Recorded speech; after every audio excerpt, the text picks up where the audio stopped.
diferente, incluyendo que los menores de edad puedan consignarlo en sus documentos oficiales obtenidos en el registro civil. Para conversar de este tema, de esta iniciativa, ya estamos con Luis Larraín, presidente de la Fundación Iguales. Luis, ¿qué tal? ¿Cómo estás? Muy buenas tardes. Gracias por la invitación. A ver, iniciativa, el proyecto de ley de identidad de género que yo creo que a su juicio consideran se da un nuevo traspié, porque es la tercera vez, de hecho, que vuelve a la Comisión de Derechos Humanos del Senado. Así es, va por cuarta vez a la comisión. Cuarta vez. Claro, es la tercera vez que vuelve, en el fondo. Claro, la tercera vez que vuelve. Y es grave porque lo hemos visto también con otros proyectos de diversidad sexual o de discriminación en general, como la ley antidiscriminación que estuvo 7 años, la unión civil que estuvo 5 años. Ahora se repite la historia con este proyecto que lleva 3 años y medio, que siempre hay alguna excusa para devolverlo a la comisión, para no darle prioridad. Se le pone, por ejemplo, discusión inmediata, pero se le quita después cuando pasa a la sala y eso permite que vuelva a la comisión.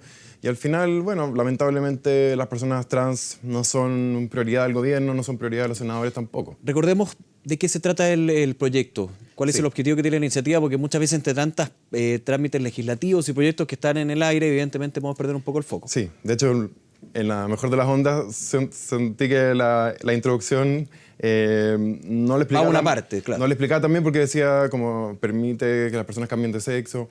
Y hay que aclarar que este proyecto es para las personas trans, no es para que todo el mundo le den, digamos, o que se promueva que la gente ande cambiando de sexo, no. Es para que las personas trans, es decir, quienes no se identifican con el sexo que les fue asignado al nacer. El masculino o el femenino en este Exacto. Puedan adecuar sus documentos de identidad, donde dice femenino diga masculino, donde dice masculino diga femenino, y que cambie el nombre porque hoy día no existe un mecanismo para hacerlo, y esto impacta muy fuertemente en su vida cotidiana, en la salud, en la educación, en el trabajo, porque, por ejemplo, lo obligan a usar pantalones si es una niña trans, lo obligan a, no sé, no puede ir a un ginecólogo si es un hombre trans, y así una serie de desajustes que hacen que las personas trans tengan una expectativa de vida de 35 años en Latinoamérica. Hace que muchas mujeres trans, probablemente la mayoría, termine en el trabajo sexual en la calle, porque la verdad es que la sociedad no los incluye, somos muy, digamos, legalistas o oficialistas, y si tu carnet de identidad no concuerda con tu identidad de género, es muy difícil insertarse en la sociedad, y eso permite ser solucionado con este proyecto de ley que reconoce el derecho de las personas a tener su identidad. Claro, porque uno podría decir es un avance, pero ustedes hablan del derecho que tiene de reconocer su identidad sexual frente a los distintos órganos legales y también sociales que están muy de la mano, ¿no? Por supuesto. Este proyecto busca que las personas trans tengan una vida más digna, que se inserten de mejor forma a la sociedad. Y lamentablemente se ha producido algún nivel de polémica con gente que o por desconocimiento o por mala intención, es difícil saberlo, buscan confundir a la opinión pública y decir que casi que el Estado va a promover que los niños se cambien el sexo, cuando la verdad es que las personas trans son una porción minoritaria de la sociedad. No es que ahora todo el mundo ande cambiándose de sexo, y por lo demás, no sé si tú, Nicolás, o alguna de las personas que nos están escuchando, ¿se iría a cambiar el sexo porque se le ocurrió? ¿O porque se permita? Esto es para las personas trans específicamente, claro, que tienen una vida bastante difícil. Tú estás citando ahí, para ser bien objetivo, lo que son las declaraciones que han entregado el senador Moreira, también la senadora Van Rieselberghe, que de alguna manera, a juicio de ustedes y también otros movimientos, otras organizaciones, están obstaculizando lo que es la promulgación de la ley. Absolutamente. ¿Cómo se puede ir viendo eso también? Porque hay un tiempo acá, hay un trámite legislativo, nuevamente entra a la Comisión de Derechos Humanos. ¿Hay nuevas indicaciones que ver con respecto a este proyecto? Sí, mira, quiero dejar muy en claro primero que el senador Moreira y la senadora Van Rieselberghe tienen todo el derecho a oponerse al proyecto, a votar en contra, y eso jamás lo criticaríamos porque es parte de la democracia.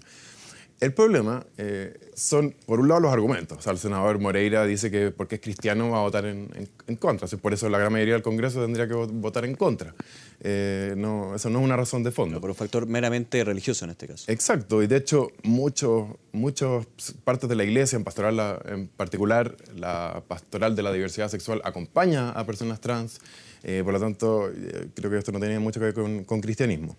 En segundo lugar, lo que molesta es que se entregue información falsa, como lo que te decía antes, de que ahora a todos los niños se les va a enseñar en el colegio que se pueden cambiar de sexo. Por favor, eso no es así y jamás ha sido nuestra idea.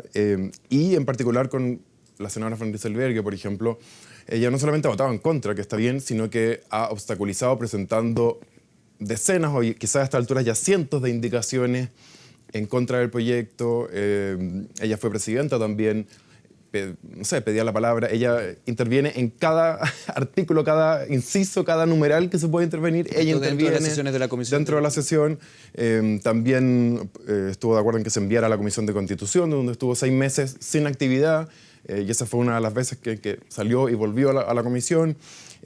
Presenta las mismas indicaciones varias veces, o sea, sabe que se las van a votar en contra, porque la nueva mayoría tiene mayoría en esa comisión y en general han apoyado las propuestas del Ejecutivo.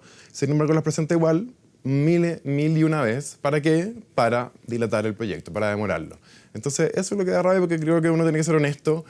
Y si uno sabe que está en una postura minoritaria en un Congreso, bueno, hay que perder con dignidad, pero no inventar artimañas legislativas para no discutir el proyecto. ¿Qué pasa con otros senadores? No solamente viéndolos de un lado, por ejemplo, los de la democracia cristiana, que en este tipo de temas siempre pueden generar algo de conflicto dentro de la discusión de la nueva mayoría, para ver ese bloque que tú dices es el que tiene la mayoría.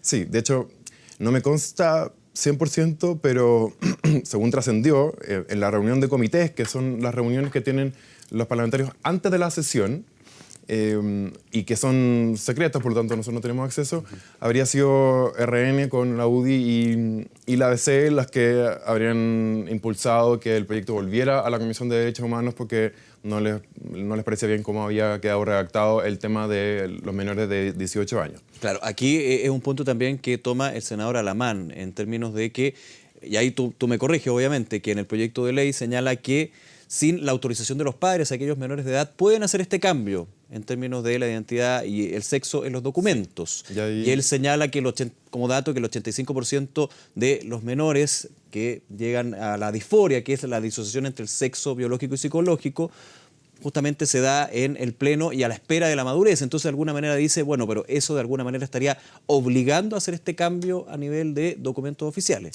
Sí, a ver, vamos por partes. Sí. En cuanto al tema de los niños, de que haya sido un motivo de preocupación de los senadores, es muy legítimo. El tema es que esto ya lleva años en la Comisión de Derechos Humanos, donde esos mismos senadores están. Entonces, yo no entiendo por qué llegan 3 años después, 3 años tarde, a preocuparse sobre un tema. Efectivamente, el tema de los niños es un tema delicado y por eso se establecieron procedimientos especiales. El senador Alamán, no sé si nos entendió bien, pero dio a entender la idea de que los niños no requerían autorización de los padres, y eso no es así. Se establecieron 3 tramos en el proyecto. Yeah. Los mayores de 18 efectivamente no necesitan autorización de los padres, como es natural. Por ser adulto. Así es, y lo realizan en el registro civil sin la intermediación de un juez. Yeah. Los menores de 14, en tanto, se deben realizar el cambio en el Tribunal de Familia. Un juez debe tomar la decisión y debe escuchar a ambos padres. O sea, aunque el papá y la mamá y el niño de... ¿Es la autorización o escuchar? Debe tener la autorización, perdón. Yeah. Aunque, por eso te decía, aunque un niño de, no sé, 10, 12 años esté totalmente seguro que es trans, su papá, su mamá estén totalmente seguros que son trans, lo aceptan así, llevan un estilo de vida aceptando su identidad de género, igual tiene que el juez, digamos, considerar su opinión. Ahora, en el caso de los adolescentes entre 14 y 18 se da una situación mixta entre las situaciones anteriores, porque cuando ambos papás están de acuerdo, ahí opera el caso como si fueran adultos y en el registro civil se hace el cambio sin intermediación de nadie. En cambio, cuando los papás no están de acuerdo, uno sí y el otro no, por ejemplo, ahí va al Tribunal de Familia, donde además se deben presentar antecedentes médicos. O sea, cuando hay una ocasión de conflicto, digamos, entre los padres y tiene que haber un mediador, en este caso el Tribunal de Familia, para dirimir si da o no lugar este cambio. Digamos. Así es. Es decir, dentro del proyecto sí existe una diferencia entre los menores de edad y adultos. Absolutamente, hay 3 tramos, niños, adolescentes y adultos. Y eso fue un motivo de larga discusión y, pucha, los que estamos ahí meses y años, nos da un poco de rabia cuando alguien llega sin haber leído el proyecto, por ejemplo, como algunas cartas en el diario así lo dan a entender, o cuando parlamentarios que no han participado en la discusión llegan a último minuto y los otros como que vuelven a revisar la decisión. Creo que hay que ser un poco más responsable. ¿Tú apunta, Luis, a un tema meramente ideológico? No solamente religioso, porque puede ser una parte, digamos, pero de la ideología de cada uno de los parlamentarios, no al fondo del asunto, porque finalmente eso preocupa en términos de lo que tú dices, muestra de que no hay una real discusión de un proyecto de ley en las comisiones respectivas y también en las instancias respectivas. Más que la ideología, creo que la ideología de cada uno es respetable y es aceptable y de hecho, en teoría, no creo que la práctica no es tan así, pero en teoría nosotros elegimos a nuestros representantes de acuerdo a su ideología, sus convicciones, sus ideas. A mí lo que más me llama la atención es la falta de rigor, porque muchos parlamentarios se cambian de una comisión a otra o no van y mandan a su compañero de partido a votar que no tiene idea del proyecto. Muchas veces no hay quórum y nosotros vamos a Valparaíso y no hay sesión, tenemos que devolvernos. Muchas veces los senadores, no sé, van al baño cuando se está votando una indicación importante o van a la comisión de al lado porque están en demasiadas comisiones y tienen sesiones paralelas. Entonces creo que hay una falta de prolijidad en la tramitación. Trabajo parlamentario, digamos. Sí, y creo que hay también una falta de coherencia porque no puede ser que un proyecto que tú ya lo viste, más encima, 3 veces, lo quieras volver a revisarlo en la comisión porque alguien llegó y te dio una opinión distinta. O sea, creo que tú antes de votar tienes que escuchar todas las opiniones, documentarte, hablar con médicos, hablar con psicólogos, hablar con activistas, con niños trans, con adultos trans, y no esto de que llega alguien que tiene más influencia sobre ti y cambias de opinión constantemente. Ahora, con todo este contexto y con todo este punto que se ha dado y el aplazamiento finalmente, ¿cómo ven ustedes como Fundación Iguales que va a ser el recorrido de este proyecto de ley? Nuevamente vuelve a la Comisión de Derechos Humanos. ¿Puede haber un cambio en el articulado, iniciativas nuevas o finalmente seguir un poco en este ruedo legislativo? Nosotros esperamos y queríamos conversarlo con el gobierno. De hecho, el viernes rápidamente hablamos con el gobierno para que... ¿Con quién del gobierno en este caso? Con la unidad jurídica de CGGOP, que es la que lleva este proyecto. Claro. Y que ellos nos dijeron que les había sorprendido, que no tenían ni idea de la decisión de los senadores de devolverlo a la comisión, que puede ser. El problema es que si hubiera tenido discusión inmediata, no habrían podido enviarlo a la comisión porque habrían tenido que despacharlo. O sea, ahí ustedes apuntan a una responsabilidad del gobierno en términos de la urgencia que tenga el proyecto. Compartida, o sea, casi siempre es compartida y lo peor de todo es que siempre se tira la pelota entre el Ejecutivo y el Legislativo y eso también molesta bastante. Pero esperamos nosotros que esta polémica que se ha generado ayude a que esta vez sí se cumplan los plazos.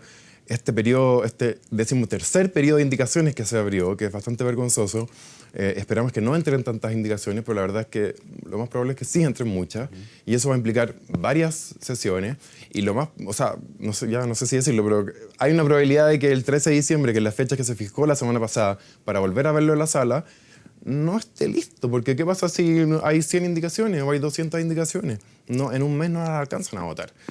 Si llevamos ya 3 años y medio. Entonces, eso es lo que nos preocupa y por eso le vamos a pedir al gobierno que a partir del 21 de noviembre, que es cuando se cierra este periodo de indicaciones, haya una suburgencia o una discusión inmediata para que la sala esté obligado a verlo dentro de un plazo acotado y pueda pasar a la Cámara de Diputados para que sea ley durante el próximo año, ojalá durante el primer semestre.